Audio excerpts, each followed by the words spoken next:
There are stories that define courage, and then there's the story of the man who refused to stop being Superman even after the cape was gone. On October 10th, 2004, the world woke up to the headline, "Christopher Reeve dies of heart failure." But that single phrase never told the whole truth. Behind it lay almost a decade of pain, science, and willpower that pushed the limits of the human body. Tonight, we open that file. This is the autopsy and death of Christopher Reeve. What really killed Superman, May 27, 1995, a perfect afternoon in Culpeper, Virginia. Christopher Reeve, at 42, was competing in a horse jumping event. The horse stopped short at a fence. Reeve was launched headfirst into the obstacle. In a fraction of a second, the impact broke his first and second cervical vertebrae, a fracture doctors grimly call a hangman's break. His body collapsed, his breathing stopped. Only because medical staff were stationed a few feet away did he survive. Within 30 seconds, he was on a ventilator. The verdict came fast: total paralysis from the neck down. No movement, no sensation. A machine would breathe for him for the rest of his life. When his wife Dana reached the hospital, doctors whispered that recovery was impossible. But Christopher opened his eyes and said, barely audible through the tubes, "This can't be the end." At first, he wanted to die. He even asked Dana to let him go. She answered once and only once, "You're still you. I love you." That sentence changed everything. Reeve decided to live, not just survive. He began rehabilitation at the Kessler Institute in New Jersey, learning to speak again through a ventilator and blinking to communicate. Then came a visit that broke the darkness. A doctor burst into the room wearing scrubs, claiming to perform an exam, and then pulled off his mask. It was Robin Williams. He'd flown overnight just to make his friend laugh. From that day, Robin paid much of Chris's medical care in secret. Hope had found its shape again. Reeve spent up to 6 hours a day training muscles that could no longer move, using electric stimulation therapy. He told reporters, "By the time I'm 50, I'll walk." Few believed him, but those who knew him didn't doubt.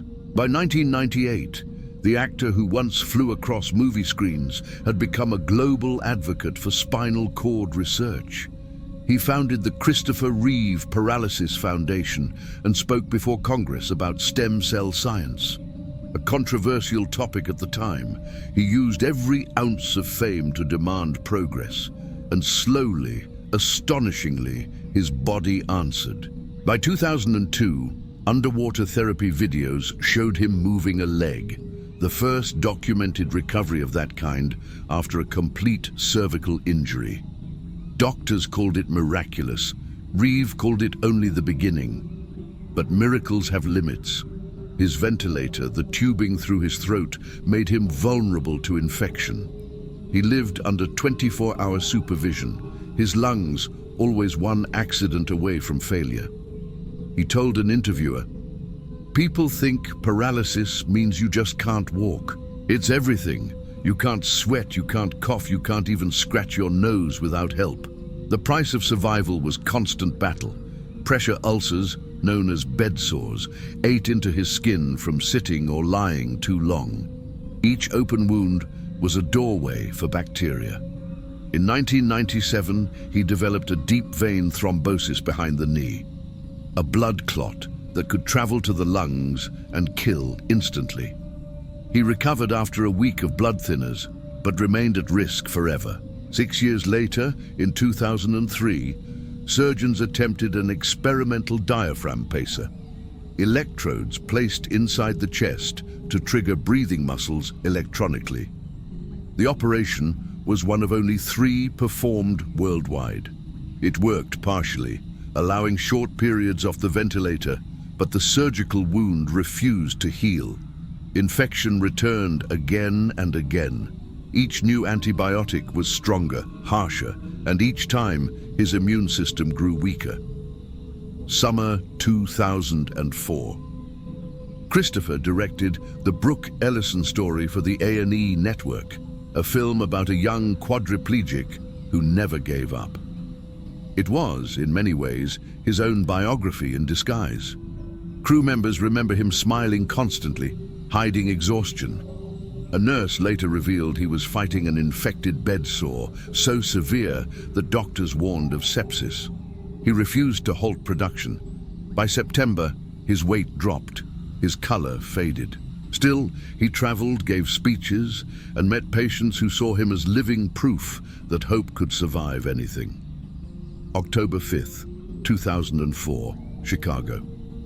At a rehabilitation fundraiser, Reeve appeared frail but determined.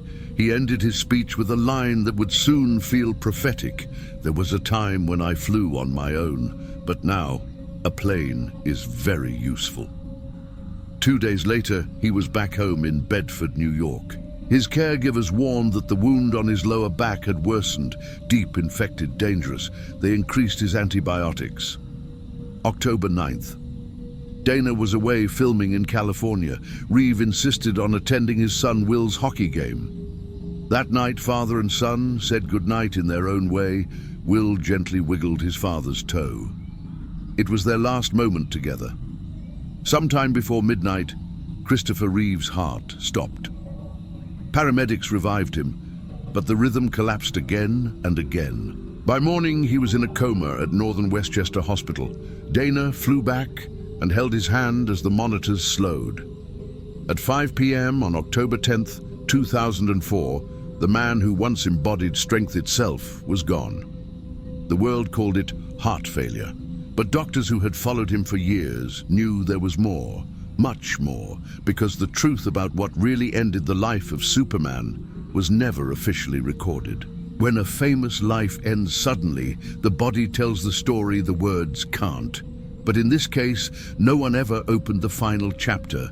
There was no official autopsy on Christopher Reeve, no post-mortem exam, no toxicology, no blood or tissue samples ever recorded in the public record. The death certificate, the only legal document that could reveal what truly happened inside his body, was sealed and will remain confidential until the year 2029. So, if the man who embodied truth and transparency was gone, why was his own death surrounded by silence? Dr. Michael Hunter, one of the world's most respected forensic pathologists, reviewed every fragment of medical evidence available. His conclusion was both simple and unsettling. The medical examiner did not conduct an investigation or post-mortem examination into the death of Christopher Reeve. Without those procedures, every answer becomes speculation, informed, scientific speculation, but speculation nonetheless. Hunter noted that standard protocol demands a full autopsy whenever death follows medical complications or experimental treatments. Yet none was done. Was it family privacy? Was it respect for the man who had already suffered so much? Or was the cause considered obvious? Another heart stopping after 9 years of struggle. Whatever the reason, the result is permanent uncertainty. Dr. Hunter and other physicians reconstructed the puzzle from hospital notes and eyewitness accounts. 3 main possibilities emerged, each one deadly, each one possible. 1. Septicemia, infection of the blood. For patients with spinal cord injuries, sepsis is an ever-present enemy. Pressure ulcers, the deep, open wounds Reeve had fought for years, can allow bacteria to enter the bloodstream. Once that happens, the immune system begins attacking the infection, and then itself.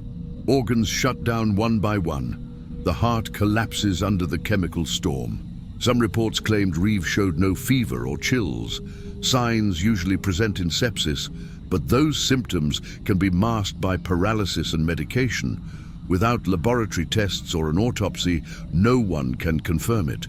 If sepsis killed him, it was the body's final act of rebellion against years of medical warfare. 2. Anaphylaxis, a lethal allergic reaction. Dana Reeve, his wife, offered another explanation, one that fits the sudden timeline. She later told interviewers that on the very day of his collapse, Christopher had been administered a new antibiotic. for his infected wound, and minutes later went into distress. Doctors had long known that Reeve's body was unpredictable. He could take a drug safely for weeks, then react violently on the next dose. In this theory, his immune system misfired, releasing a cascade of histamines that constricted his airways and dropped his blood pressure. It's called anaphylactic shock. Without oxygen, his brain would fade in less than 5 minutes. His heart would stop within 10. The pattern matches perfectly with what witnesses described that night: a sudden collapse, quick resuscitation, and coma. If true, Christopher Reeve died not from the injury that once broke him, but from the very medicine meant to heal him. 3. Cardiovascular collapse. The third theory points not to infection or allergy, but to endurance. After nearly a decade confined to a chair, his circulatory system had weakened beyond repair. Years of immobility reduced his blood flow. Earlier blood clots had scarred his veins. His diaphragm surgery, though courageous, limited exercise and oxygen intake. Dr. Hunter observed that the combination of poor circulation, chronic infection, and long-term ventilator dependence made a sudden cardiac arrest almost inevitable. It wasn't one event that killed Superman. It was 9 years of microscopic battles his heart could no longer fight. From a medical examiner's viewpoint, Reeve's case remains officially unresolved. Dr. Hunter summarized it bluntly. Ultimately, the systemic failure of his body, the infections, the clots, the cardiovascular strain, became complete. His heart simply could not fight any longer. Statistically, most patients with his level of spinal cord injury survive less than 5 years. Christopher Reeve lived 9. By any measure, he extended life beyond expectation, willpower beyond reason. Each breath was borrowed time. Each year was a rebellion against biology itself. And when the body finally surrendered, it did so with every ounce of strength spent. There was no autopsy on the body of Christopher Reeve, but perhaps there didn't need to be, because his life was the autopsy, a decade-long dissection of what it means to be human when everything physical is gone. He once told a reporter, "We live in a time when the words impossible and unsolvable are no longer part of the vocabulary." He proved it every day, through experiments, through advocacy, through the courage to smile while connected to machines. Even after death, his story pushed medicine forward. New research in diaphragm pacing, stem cell regeneration, and spinal cord stimulation all trace their inspiration back to him. For millions, he redefined heroism, not as invincibility, but as endurance, not as strength, but as purpose.